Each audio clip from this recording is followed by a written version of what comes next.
하나님께서 은혜와 복을 주십니다. 그건 변함없는 사실이지요. 그런데 문제는 뭐냐면 그 은혜와 복을 받는 사람들이 은혜와 복을 주신 이를 바라보는 것이 아니라 은혜와 복만을 바라본다는 것이죠. 이거는 심각한 문제입니다. 왜냐하면 주신 이를 잊게 되어버리고 오히려 주신 것에 대해서만 삶이 집중됨으로 말미암아 그 결과는 주신 이를 거역하는 자리로 이어지기 때문입니다. 우리가 물질에 대해서도 마찬가지입니다. 그리스도인이 물질에 대해서 조심해야 되는 것은 물질 자체의 그 악함도 있겠지만 특히 가장 중요한 것은 그 물질로 말미암아서 주신 이를 잊게 거역하게 만들어 버린다는 것이지요. 그래서 그것을 주신 이의 뜻은 헤아리지 아니하고 그저 자기의 욕망을 이루기 위해서 그것을 잃을까 봐 노심초사하면서 하지 말아야 될 행동들과 지켜야 될 것들을 제대로 지키지 못하는 그런 일들이 벌어진다는 것이죠. 그것을 일컬어서 오늘 본문은 두 마음을 품었다라고 이야기합니다. 두 마음을 품었다라는 것이죠. 무슨 얘기인가? 우리 1절과 2절의 말씀 함께 읽어보겠습니다. 1절과 2절입니다. 이스라엘은 열매 맺는 무성한 포도나무라. 그 열매가 많을수록 제단을 많게 하며 그 땅이 번영할수록 주상을 아름답게 하도다. 그들이 두 마음을 품었으니 이제 벌을 받을 것이라. 하나님이 그 제단을 쳐서 깨뜨리시며 그 주상을 허시리라. 아멘. 이스라엘은 열매 맺는 무성한 포도나무입니다. 열매 맺는 무성한 포도나무로 키워주신 분이 하나님이시죠. 하나님께서 극상품 포도나무를 심으시고 또한 울타리를 만드시고 또 거름을 주시고 비도 주시고 해서 열매를 무성하게 맺게 되었습니다. 그래서 그 열매가 많을수록 제단을 많게 하고 그 땅이 번영할수록 주상을 아름답게 하도다라고 되어 있습니다. 제단과 주상이 뭐냐라는 것이죠. 하나님께 드리는 것이면 가장 좋은 것인데 하나님의 뜻과는 상관없는 자신들이 더욱 풍요롭기 위해서 또한 주어진 것들을 자신을 위한 것으로 삼기 위해서 하나님의 것이 아닌 헛된 것들의 마음을 빼앗겨 버리는 대표적인 모습들이 바로 제단과 주상이라고 표현되고 있는 것입니다. 그 당시로서는 우상이 되겠죠. 그러한 것들이 많이 생기는 이유가 그들이 두 마음을 품었다는 것입니다.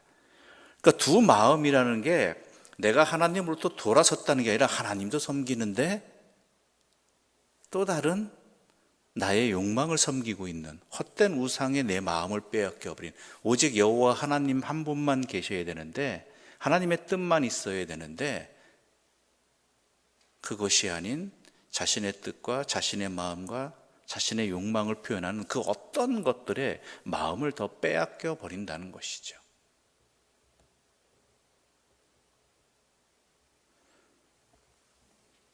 그 모습들이 어떻게 나타나느냐? 3절 우리 함께 읽어볼까요? 3절입니다. 함께 읽겠습니다. 그들이 이제 이르기를 우리가 여호와를 두려워하지 아니하므로 우리에게 왕이 없거니와 왕이 우리를 위하여 무엇을 하리요? 아니라. 누구를 두려워하지 않는다고요? 여호와를 두려워하지 않는다는 거예요. 여호와를 두려워하지 않는다. 즉 나에게 허락되어진 모든 것들에 담긴 주신이가 누구이신지 또한 왜 주셨는지 하나님께서는 그것을 어떻게 사용하시기를 원하시는지 물질뿐만 아니라 내 삶, 내 시간, 내 관계 이런 모든 것들 속에는 하나님의 뜻이 분명히 있고 항상 여호와를 잊지 말아야 됨에도 불구하고 그것을 잊어버렸다라는 것이죠.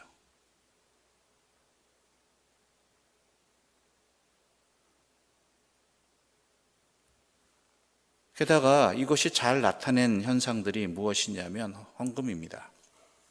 헌금 얘기에서 헌금을 내라 그런 얘기가 아닙니다.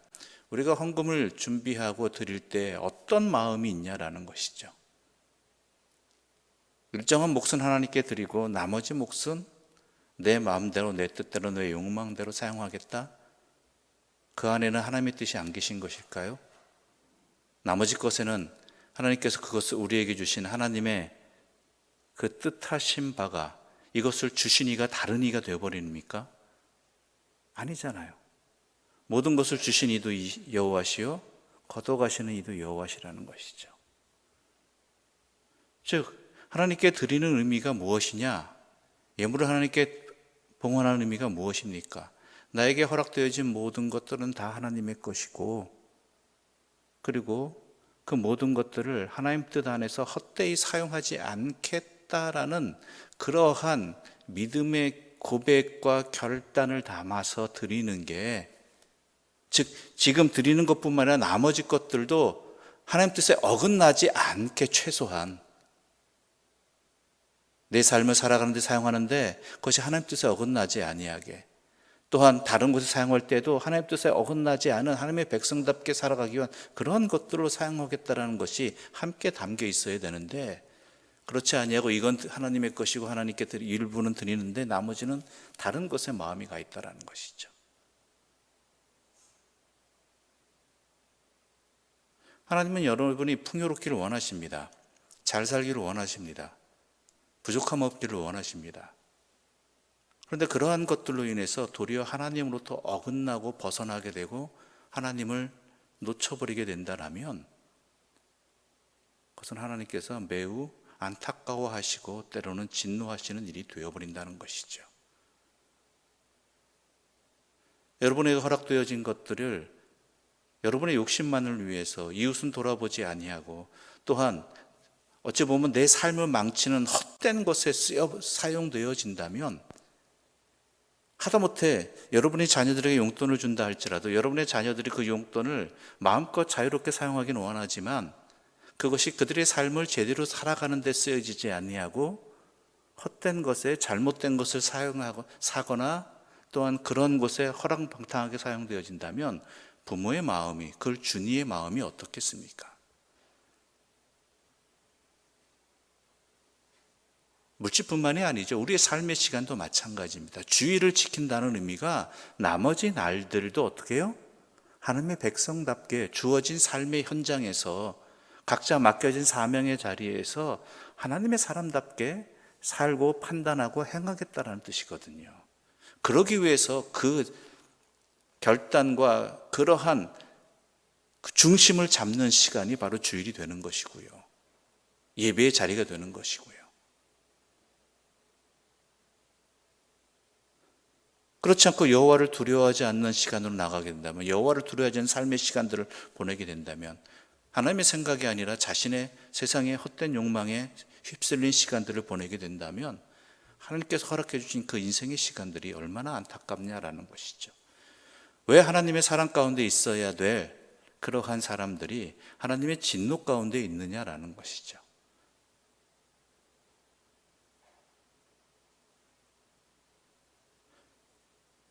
그래서 하나님께서 제단을 치시고 주상을 허무시고 그 다음에 징계하시는 것이죠.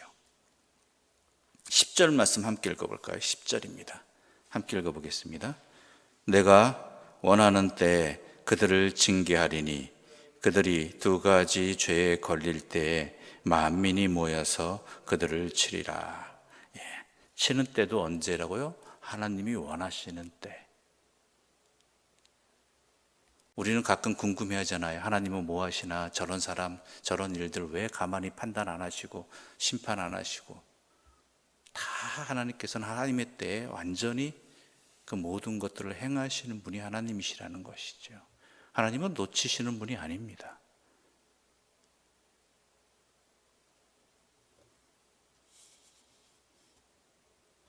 그래서 해결책은 무엇이냐? 이 부분에 있어서 12절 함께 읽어보겠습니다. 12절입니다. 함께 읽어보겠습니다. 너희가 자기를 위하여 공의를 심고 인애를 거두라. 너희 묵은 땅을 기경하라. 지금 이 곧 여호와를 찾을 때니 마침내 여호와께서 오사 공의를 비처럼 너희에게 내리시리라. 아멘. 이 해결책은 뭔지 아십니까? 공의를 심는 것입니다. 공의를 심는 것. 공의가 뭐냐면 하나님을 향해서 하나님을 하나님으로 섬기는 것입니다. 나의 삶의 모든 순간 속에서 모든 것들을 다 하나님께 주신 것을 알고 그 하나님 뜻에 합당하게 살아가고 나누고 또한 사용하는 것. 내 중심 속에서 여호와 하나님을 단지 내 소원을 이루시는, 내 이야기를 들어주시는 마치 마법의 램프의 지니같이 여기는 것이 아니라 여호와 하나님을 하나님으로서 섬기는 게 공의입니다.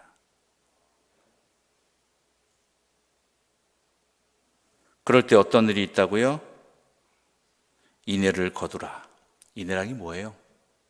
하나님의 변함없는, 틀림없는 확실한 사랑이라는 거예요.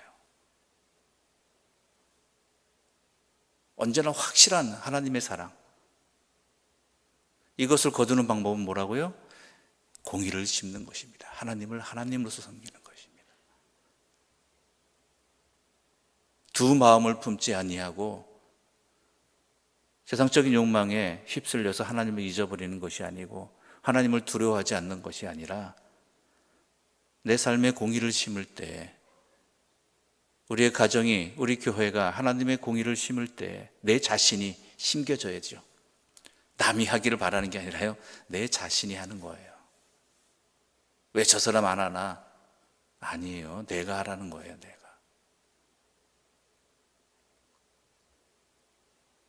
그럴 때 하나님의 인애가, 또 그뿐만이 아니죠. 뭐라고 되어 있어요? 하나님께서 또 공의를, 심겨짐을 통해서 그 하나님의 사랑이 드러나도록 내가 하는 것뿐만 아니라 하나님께서 비까지 내려주신다는 거예요. 난 부족하거든요. 내가 하나님을 섬긴다는 게 하나님을 만족시킬 수 있겠습니까? 그저 나는 한순간 어찌 보면 매우 작은 부분일지라도 그것을 하나님께서 기뻐 받으시고 하나님께서 하나님 되심을 비처럼 쏟아주시겠다라는 거예요. 그걸 통해서 인애를 거두게 되는 거예요. 하나님의 사랑을. 내가 공의를 했기 때문이 아니라 하나님은 내가 드린 그 공의의 부족함에도 불구하고 작음에도 불구하고 기뻐 받으시고 하나님께서 더 많은 것들로 하나님의 하나님 되심을 증거하셔서 나타내셔서 그것을 비로 쏟아주셔서 우리로 하여금 하나님의 사랑의 열매를 거둘 수 있게 해주신다는 것이죠.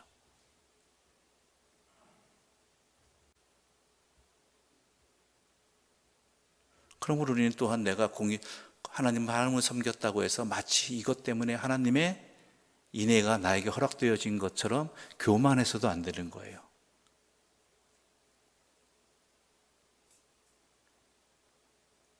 그럼에도 불구하고 우리가 우리의 삶에 미약한 내 삶, 연약한 내 삶이라 할지라도 과부의 두 랩돈 같은 매우 부족한 것이라 할지라도 그것을 온전히 하나님께 하나님으로서 섬기고 드리는 그러한 심령으로 나아갈 때 하나님이 기뻐 받으시고 우리의 삶에 하나님의 인애가 충만하게 허락해 주신다라는 것이죠. 결국 이스라엘에게 하고 싶은 이야기는 이것입니다. 이스라엘이 깨닫고 돌이켜야 될 자리도 이것입니다. 우리가 깨닫고 돌이켜야 되는 것들도 바로 이것입니다. 이 하나님의 은혜의 말씀 앞에 때로는 무섭게 표현되고 있는 심판의 말씀 속에 담긴 이 하나님의 사랑과 해결책을 주시는 하나님의 분명한 지혜 앞에 내 삶을 온전히 응답하고 드릴 수 있는 주의 사람들 되시기를 간절히 소망합니다. 기도드리겠습니다. 하나님 아버지 감사합니다. 우리는 우리에게 허락되어진 하나님의 은혜와 복들을 하나님의 주신 일 망각하는 도구로 하나님을 두려워하지 않는 엉뚱한 열매를 거두는 일들에 우리의 마음이 빼앗겨 버렸습니다. 하나님을 섬긴다고 하면서 두 마음을 품은 자들이 되었습니다. 그리하여 하나님의 진노하심을 입을 수밖에 없는 우리의 삶의 자리임을 깨닫게 하여 주셔서 감사합니다.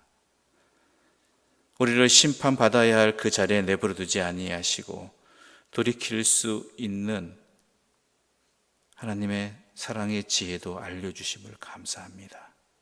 이제 깨닫고 우리의 삶을 주님 앞에 온전히 드리고자 합니다. 연약하고 자격 없고 또한 부족한 저희들이지만 저희의 부족한 부분들임에도 불구하고 기뻐 받으시는 하나님의 자비와 은혜가 있음을 분명히 알기에 여호와 하나님을 하나님으로 섬기는 공의의 삶을 살고자 합니다. 그러므로 말미암아 하나님의 인애를 거두는 참된 기쁨과 영원한 행복의 삶을 살아갈 수 있도록 우리를 이끌어 주시고 항상 함께하여 주시옵소서. 예수님의 이름으로 기도드립니다. 아멘. 하늘에 계신 우리 아버지의 이름을 거룩하게 하시며 아버지의 나라가 오게 하시며 아버지의 뜻이 하늘에서와 같이 땅에서도 이루어지게 하소서. 오늘 우리에게 일용할 양식을 주시고 우리가 우리에게 잘못한 사람을 용서하여 준 것 같이 우리 죄를 용서하여 주시고 우리를 시험에 빠지지 않게 하시고 악에서 구하소서. 나라와 권능과 영광이 영원히 아버지의 것입니다. 아멘.